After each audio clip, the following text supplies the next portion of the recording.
और चलिए अब रुक कर लेते हैं नेपाल का, जहां पर राजशाही और हिंदू राष्ट्र की मांग को लेकर के आंदोलन की आग बढ़ती ही जा रही है। नेपाल में इसे लेकर के आज बहुत बड़ा विरोध प्रदर्शन भी हुआ है। हिंदू राष्ट्र की मांग को लेकर के लोग सड़क पर उतर आए हैं और ऐलान किया है कि जब तक नेपाल हिंदू राष्ट्र घोषित नहीं हो जाता है तब तक आंदोलन जारी रहेगा। देखिए नेपाल से ग्राउंड जीरो की रिपोर्ट।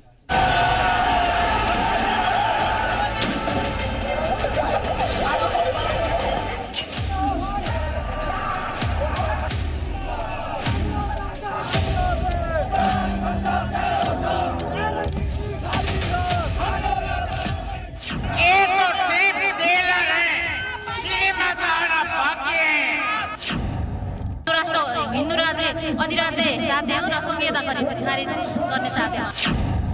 हिंदू राष्ट्र चाहिए नेपाल में यहाँ क्रिश्चियनिटी का बढ़ावा हो गया है।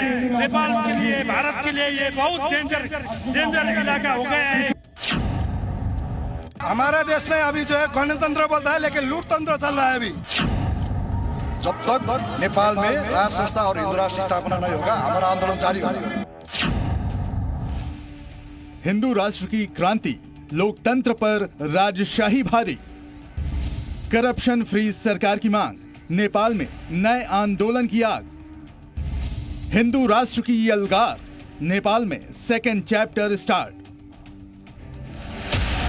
नेपाल में लोकतंत्र वर्सेस हिंदू राष्ट्र का सेकेंड चैप्टर स्टार्ट हो गया है। हिंदू राष्ट्र के लिए सबसे बड़े आंदोलन का आगाज हो गया है। काठमांडू के बल्खू में बड़े पैमाने पर प्रदर्शनकारी सड़कों पर उतर आए, जहां राजशाही और हिंदू राष्ट्र की मांग उठी।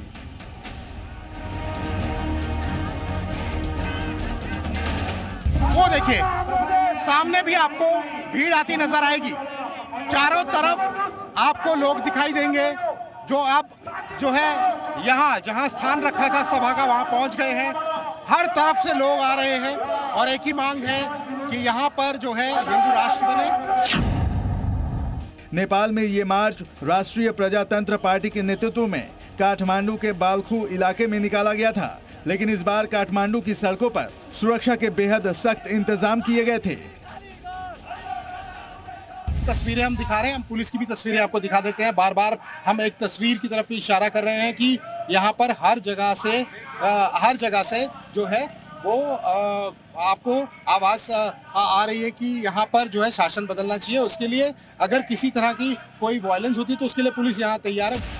दरअसल 28 मार्च को नेपाल में ऐसे ही हुए प्रदर्शन में जबरदस्त हिंसा हुई थी, जिसमें 2 लोगों की मौत हो गई थी, लेकिन हिंदू राष्ट्र को लेकर आंदोलन की आग बुझी नहीं है।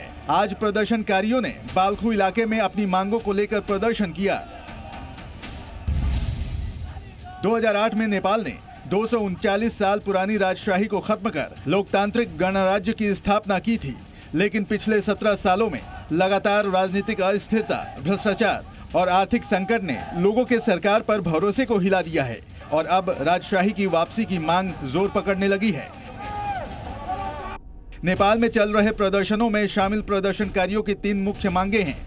पहली ये कि नेपाल को फिर से हिंदू राष्ट्र घोषित किया जाए। 2007 में संविधान के तहत नेपाल को धर्मनिरपेक्ष देश बनाया गया था, जिसे वे अपनी सांस्कृतिक पहचान पर हमला मानते हैं। दूसरी मांग ये कि 2008 में खत्म हुई राजशाही फिर से स्थापित की जाए, जिससे कि राजनीतिक स्थिरता मिल सके। और तीसरी मांग ये है कि नेपाल में भ्रष्टाचार का अंत हो।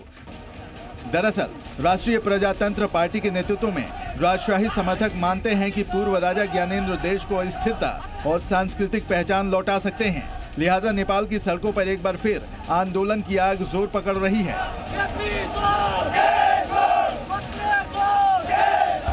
एमपी है, मेंबर पार्लियामेंट है, उनसे बात करेंगे।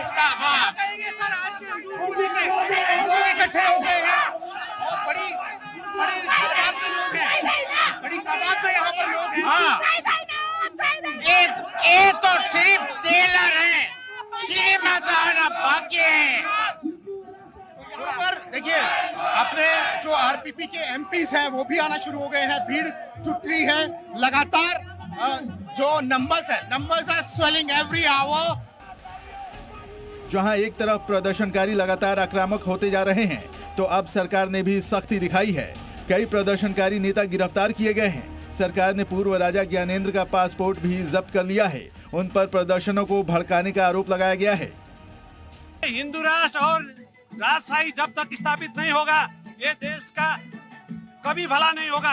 ये लूट तंत्र के विरुद्ध में हमारा आवाज है, ये बुलंद रहेगा। व्यवस्था बदलना चाहिए, उसके बाद अवस्था बदलेगा। राजशाही आना चाहिए, हिंदू राज आना चाहिए। नेपाल में लोकतंत्र बहाली के बाद से ही राजशाही समर्थक गुट समय समय पर आंदोलन करते रहे हैं, लेकिन इस बार आंदोलनकारी उम्मीद लगाए हैं कि उनकी मुहिम रंग लाएगी और नेपाल जल्द ही फिर से हिंदू राष्ट्र बनेगा। अमित भारद्वाज, जी मीडिया, नेपाल।